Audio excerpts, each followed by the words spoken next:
नमस्ते दोस्तों, आज हम एक बार फिर आपके बीच लेकर आए हैं गौतम बुद्ध और चरित्रहीन स्त्री की कहानी।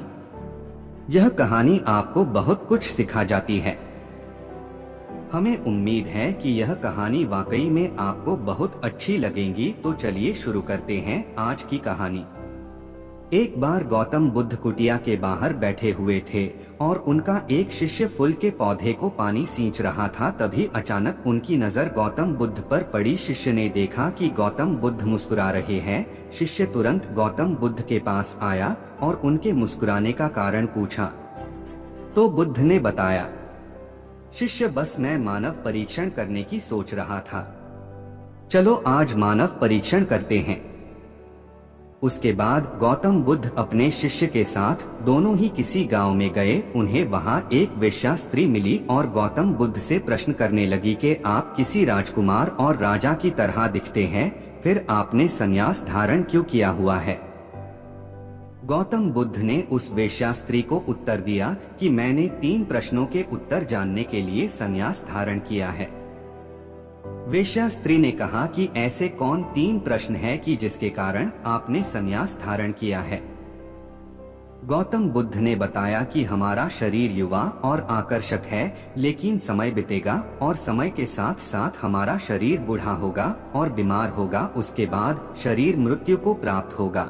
मुझे बुढ़ापा, बीमारी और मृत्यु के कारण का ज्ञान प्राप्त करना है, इसीलिए मैंने संन्यास धारण किया है।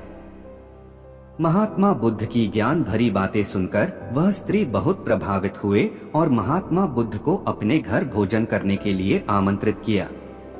जैसे ही यह बात उस गांव वालों को पता चली तो गांव वाले महात्मा बुद्ध के पास आकर कहने लगे कि आप उस स्त्री के घर न जाएं, क्योंकि वो स्त्री चरित्रहीन है। महात्मा बुद्ध ने गांव के सरपंच को बुलाकर पूछा कि क्या यह सच है कि वो स्त्री चरित्रहीन है। सरपंच ने भी बुद्ध को बताया कि महात्मा, इन गांव वालों की बात सत्य है, वो स्त्री चरित्रहीन है। और तब महात्मा बुद्ध ने सरपंच का एक हाथ पकड़कर कहा, सरपंच जी, अब आप ताली बजाकर दिखाओ। तो सरपंच को आश्चर्य हुआ और कहा कि ये तो असंभव है, एक हाथ से ताली कभी नहीं बजती।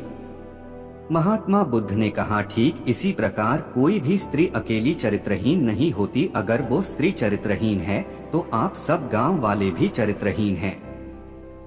तो मुझे भी आपके घर नहीं आना चाहिए। अगर पहले आप चरित्रहीन नहीं होते तो वो स्त्री भी चरित्रहीन नहीं होती। महात्मा बुद्ध की बात सुनकर सभी गांव वाले बुद्ध के सामने झुक गए और अपनी भूल की माफी मांगने लगे।